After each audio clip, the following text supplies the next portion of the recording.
दोस्तों नमस्कार। बहुत बहुत स्वागत करता हूं आपका कुमकुमानंद सीरीज की एक नई पेशकश में। Today we are talking about Devuthani Ekadashi. Devuthani Ekadashi क्या है, उसमें क्या कर सकते हैं, तो एक बार इसका रिकैप देख लेते हैं। इसमें किस किस चीज का भोग लगता है, बेसिकली इसमें दान क्या करे जाते हैं, बहुत शॉर्ट में समझते हैं। लड्डू का प्रयोग होता है इसमें, हल्दी का प्रयोग होता है इसमें, पीले फूलों का प्रयोग होता है, इत्र का प्रयोग होता है, शहद का प्रयोग होता है, पूजा का प्रयोग होता है, पकौड़ों यानी बेसन के पकौड़ों का प्रयोग होता है, गन्ने के रस का होता है और अंत में दीपदान का प्रयोग होता है। तो ये सारा एक ब्रीफ इंट्रोडक्शन था। अब इसको हम थोड़ा सा समझने का प्रयास करते हैं सिस्टम बाय सिस्टम। तो चैनल पर फर्स्ट टाइम है तो सब्सक्राइब, लाइक और शेयर कर दीजिएगा। और आज शुरू करते हैं देवउठनी एकादशी। एक होती है एकादशी और एक होती है देव उठनी एकादशी। देव उठनी, देवों के उठने वाली एकादशी, और एक होती है जो नॉर्मल एकादशी आती है। तो साथ में अगर देवता जुड़ जाते हैं, दैट इज कॉल्ड देव उठनी। अपने आप में बहुत इंपॉर्टेंट हो जाती है, बहुत प्रेशियस हो जाती है और बहुत काम की होती है। और आपको अगर ना पता हो तो मैं बता देता हूं, इस समय गुरु ग्रह, ज्योतिष में इस समय गुरु जो ग्रह हैं वो वक्र अवस्था में चल रहे हैं। वक्र अवस्था का मतलब होता है उल्टी डायरेक्शंस में, यानी अपनी पावर को कम कर देना, एक सिंपल शब्दों के अंदर। और गुरु बृहस्पति नाम के जो ग्रह हैं, ये किस काम आते हैं? फॉर एजुकेशन, आपके बच्चों की शिक्षा को आगे बढ़ाने के लिए। दूसरी चीज किस लिए काम आते हैं? लड़कियों के जीवन में, for females very important role play in a married life. तो ये दो विषयों पर, एक तो संतान की शिक्षा और महिलाओं के मैरिड लाइफ रिलेशनशिप्स को लेकर। तो ये जो ग्रह वक्र अवस्था में इस समय हैं, तो इन दोनों क्षेत्रों पर, फीमेल्स और बच्चों वाले क्षेत्रों पर इसका थोड़ा सा रुक रुक करके प्रभाव पड़ेगा। तो ऐसी परिस्थिति में जब गुरु बृहस्पति ग्रह वक्र अवस्था में है, यानी अपनी उल्टी चाल की तरफ चल रहे हैं, ऐसी स्थिति में अगर देव उठनी एकादशी आ जाए तो ये सोने पे सुहागा है। कैसे, इसको हम सिस्टमैटिकली समझ लेते हैं। वीडियो को एंड तक देखिएगा, आपको सारी चीजें सिस्टमैटिकली, साइंटिफिकली आपको अच्छे से समझाई जाएंगी। तो आपको कुछ गिने चुने उपाय बताऊंगा मैं आपको, बहुत सिंपल है लेकिन साइंटिफिक है, आसान है लेकिन साइंटिफिक है, ऑथेंटिक है और साथ में साइंटिफिक है। तो समझ लेते हैं इसको। आपने क्या करना है, एक प्लेट लेनी है। बहुत इसको बनाऊंगा मैं आपको 4 in 1 या 5 in 1 का उपाय, यानी एक साथ पहले उपायों की सामग्री ले लें, फिर उपाय फटाफट कर दें। ये शॉर्ट में हो जाएगा आप सबके लिए। आपने क्या करना है, एक बड़ी सी प्लेट लेनी है या थाली ले लो। एक प्लेट ले लो या दो ले लो, तीन ले लो, जैसे भी आपको 2-3 प्लेट यहां पर रख लो। उसमें क्या कर लो आप, पहले तो बूंदी के लड्डू, बेसन के ले लो अगर बूंदी के ना मिले, जैसे आपको कंफर्टेबल लगता है, बूंदी या बेसन में से। बूंदी मिल जाए तो एक्सीलेंट है और बेसन मिल जाए तो गुड है, एक ही बात है ऑलमोस्ट, ठीक है। तो लड्डू ले लो 5 या 6-7, मतलब एक एवरेज की संख्या में 5-7 लड्डू ले लो, रख लो। साथ में ले लो हल्दी। कितनी लेनी है? तकरीबन तकरीबन आधा कटोरी हल्दी, ठीक है। पीले रंग के फूल ले लो, पीले रंग के कम से कम ऐसे 10-20-25 फूल ले लो और उन्हें तोड़ लो, उन्हें तोड़ लो ऐसे, ठीक है। साथ में और क्या लेना है, एक इत्र की शीशी, छोटी सी, सबसे छोटे साइज की आती है, किसी पूजा पाठ के स्टोर से आपको अवेलेबल हो जाएगी, ठीक है। इसके साथ में एक लेनी है शहद की शीशी, एक इत्र की, एक शहद की, ये 2 शीशियां लेकर के रख लो। अगर प्लेट में सामग्री प्रॉपर ना आ रही हो तो मैंने बताया दो दूसरी थाली या तीसरी थाली भी आप यूज कर सकते हैं, ठीक है। और क्या करना है, बेसन के पकौड़े बना लो। प्याज लहसुन अवॉइड होगा, मेक श्योर, ऑब्वियसली त्योहार पर ये चीजें अवॉइड होती हैं। तो जो नॉर्मल पकौड़े होते हैं बेसन के, उसमें आलू या जो भी आपका मन है वो डाल लो, ठीक है। बेसन के पकौड़े बना लो 10-15, 12-15-20 ऐसे संख्या में, ठीक है।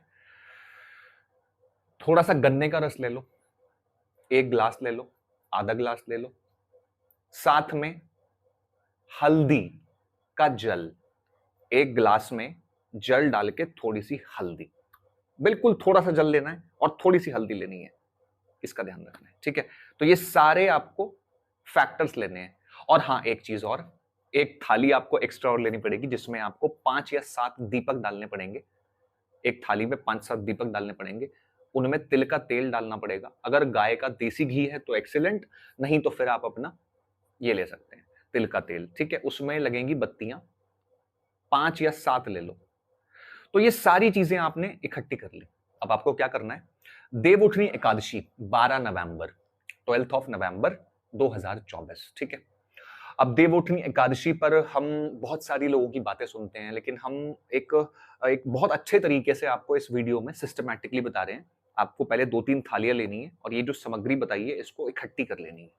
अब आपके पास कोई काम नहीं है, अब सिर्फ आपको उपाय करने हैं बैक टू बैक। अच्छा, ये देवउठनी एकादशी अगर आप अपने बच्चों से करवाएंगे, मतलब इसके जो दान हैं, बेसिकली पूजा तो आपने अपने घर में करनी है। जो फीमेल्स हैं वो खुद करेंगी, इनकी कथा पढ़ती हैं, विष्णु जी की पूजा करती हैं, हस्बैंड्स भी करते हैं, वो अलग बात है।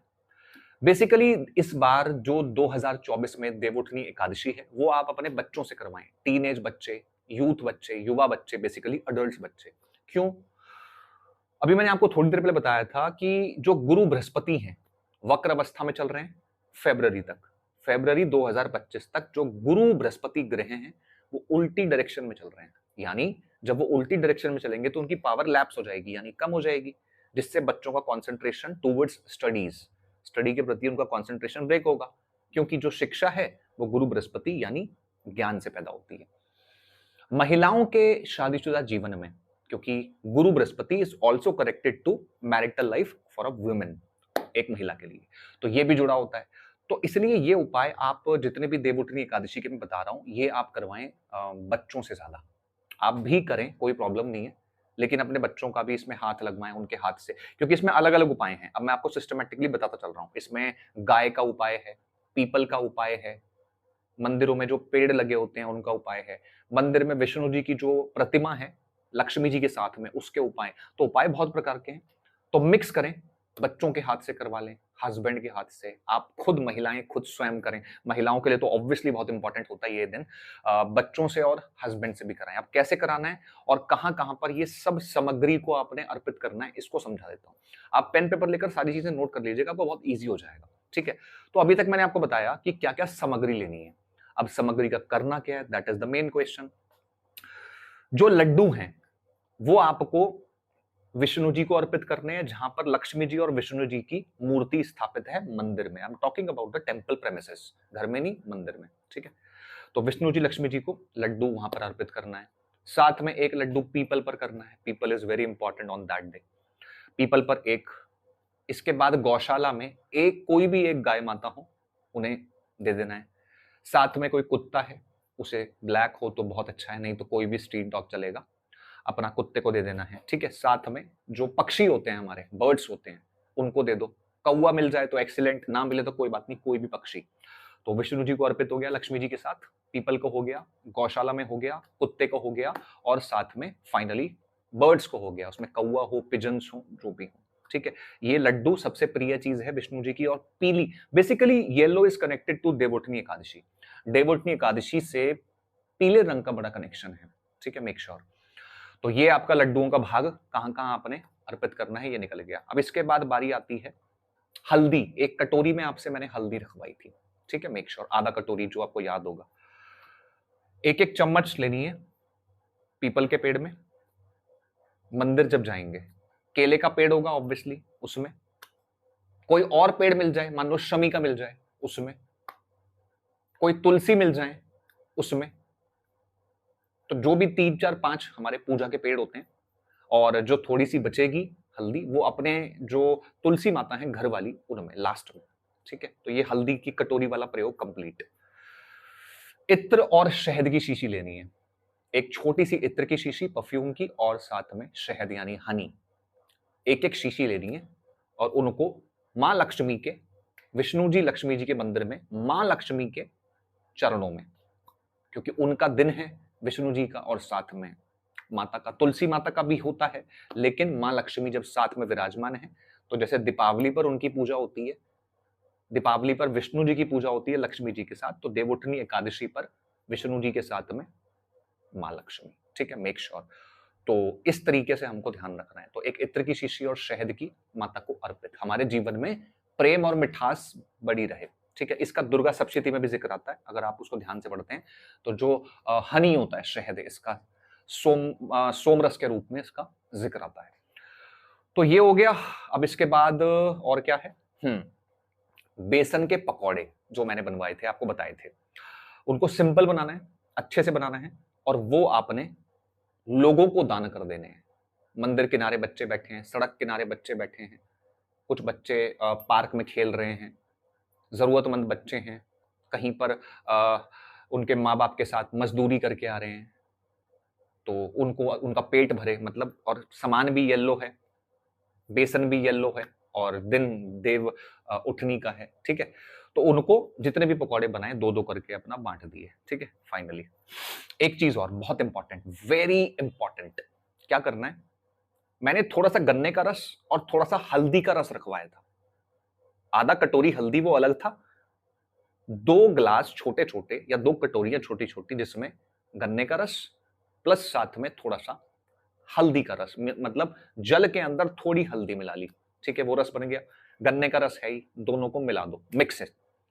अब उस जो मिश्रण है, उस मिश्रण को आपने 2 जगह पर अर्पित करना है, जस्ट बी मेक श्योर, 2 जगह। कौन सी? एक अपने घर की तुलसी और दूसरी मंदिर में थोड़ी सी तुलसी और थोड़े से केले के वृक्ष में। 2 भागों में, पहले मंदिर चले जाओ, थोड़ा सा केले के वृक्ष में, हल्का सा तुलसी माता में, और वापस घर आके, अगर मंदिर में तुलसी माता ना मिले कोई प्रॉब्लम नहीं है, केले का वृक्ष मिल जाएंगे तो वहां चढ़ा देना, बचा हुआ अपनी तुलसी मां में, ठीक है। पहले यहां चढ़ा दो या वहां पर, इससे कोई फर्क नहीं पड़ता, ठीक है। तो ये मिश्रण सबसे इंपॉर्टेंट है जो लास्ट में बताया, ठीक है। And the final thing is deepak, deepdaan. Deepdaan is very important on Devuthani Ekadashi, क्योंकि नेगेटिविटी से पॉजिटिविटी की ओर हमको दीपक लेके जाते हैं। दीपावली हो, दशहरा हो, होली हो, एनी फेस्टिवल, तो जो ये दीपक का उपाय होता है, it creates positivity and cuts the negative thing in the environment. तो आपने, मैंने दिए रखवाए थे, आपको याद होगा, उसमें से एक विष्णु जी के मंदिर में, लक्ष्मी जी विष्णु जी के पास में, एक पीपल पर, एक पीपल पर, एक तुलसी पर, मंदिर में तुलसी मिल जाएंगी, एक अपने घर पर तुलसी माता को, और अंत में एक दीपक होगा आपके घर की दहलीज पर। तो 5-6 हो गए, और कोई एक आध बच जाए तो अपने घर के पूजा घर में। These all are related to desi ghee, अगर गाय का मिले, ना मिले तो फिर आपके पास तिल का ऑप्शन ऑल्सो अवेलेबल है, ठीक है। तो ये चीजें हैं, ये आपको देवउठनी एकादशी पर परफॉर्म करनी है परिवार के साथ। देवउठनी एकादशी इस बार इंपॉर्टेंट क्यों है? क्योंकि जिस वक्त देवउठनी एकादशी पड़ रही है, ऑन दैट करंट टाइम, अभी देवगुरु बृहस्पति ज्योतिष में बहुत सबसे बड़े साइज के ग्रह माने जाते हैं। तो देवगुरु बृहस्पति महाराज इस समय वक्र अवस्था, उल्टी चाल चल रहे हैं, उसका प्रभाव विमेन्स और चिल्ड्रंस, कौन से चिल्ड्रंस? जो स्टडी कर रहे हैं, तो इन दोनों कैटेगरीज। तो ये उपाय जो मैंने एक पूरा पैकेज बनाया है आप लोगों के लिए, बहुत आसान है। बहुत सारी रील्स देखोगे, लोगों की वीडियोस देखोगे, खुद कंफ्यूजन क्रिएट होगी, ये कर लें वो कर लें। जो इसमें मैंने पदार्थ बताए हैं ये विष्णु जी से रिलेटेड हैं, सारे लक्ष्मी माता से रिलेटेड हैं, और बेसिकली मां तुलसी और इन सब की ही पूजा। गन्ने का रस is very important for lord Shiva and lord Narayan. Shankar ji का कोई भी त्योहार हो, ध्यान रखें जीवन के अंदर, शंकर जी का कोई भी त्योहार होता है तो शिवलिंग पर अपने बच्चों से गन्ने का रस चढ़वाएं। और अगर कोई विष्णु जी से संबंधित दिन होता है तो जो गन्ने का रस मैंने बताया, केले के पेड़ में, थोड़ा सा तुलसी में, मेक श्योर इसका ध्यान रखें, ठीक है। और इस दिन आप अपना, एकादशी है तो चावल तो खाते, ऑब्वियसली ये बताने की बात नहीं है, प्याज लहसुन ऑब्वियसली अवॉइडेड होंगे। पीले रंग के और सफेद रंग के, इन कॉम्बिनेशंस को कपड़ों के रूप में आप लें। अब सवाल आता है, ये तो हमारे हो गए दान, पूजा क्या करनी है? कुछ नहीं, विष्णु जी की आरती, लक्ष्मी जी की आरती, विष्णु जी की चालीसा, और टाइम अगर एक्स्ट्रा है तो विष्णु सहस्त्र नाम, और थोड़ा सा टाइम और एक्स्ट्रा है तो लक्ष्मी जी का कोई भी पाठ कर लो। तो ये सारी चीजें अपना ये करना है। और मंत्र की बात करें तो ओम नमो नारायणाय या फिर ओम नमो भगवते वासुदेवाय नमः। साथ में अगर थोड़ा सा एक्स्ट्रा टाइम और है तो लक्ष्मी जी का एक मंत्र वेरी पावरफुल, वेरी एंशिएंट, श्रीम श्रीम, SHREEM, जैसे लिखते हैं ना जय श्री राम, तो श्री जो लिखा होता है उसके ऊपर बिंदी लगा दो। बिंदी का मतलब म, इंग्लिश अल्फाबेट्स में M, श्री M, श्रीम श्रीम श्रीम, लक्ष्मी अट्रैक्शन, ठीक है। तो ये थोड़ा थोड़ा पूजा हो गई और दान मैंने बता दिए, परिवार के साथ मिलकर अच्छे से करें। जिनको वीडियो ईमानदारी से पसंद आई हो, कमेंट सेक्शन के अंदर अपने अपने प्रिय भगवान का नाम जरूर लिखें और कौन से शहर से इस प्रोग्राम को देखते हैं कुमकुमानंद परिवार के साथ मिलकर, वो जरूर बताएं। जिनको अपॉइंटमेंट्स लेनी है किसी भी चीज से संबंधित, तो दिए गए नंबर पर अपॉइंटमेंट्स अपनी बुक कर सकते हैं हमारी व्हाट्सएप टीम के साथ में। Radhe Radhe, thank you so much. This is Kumkumanand Shri, wish you a very happy positive lifestyle. Radhe Radhe, जय श्री राम।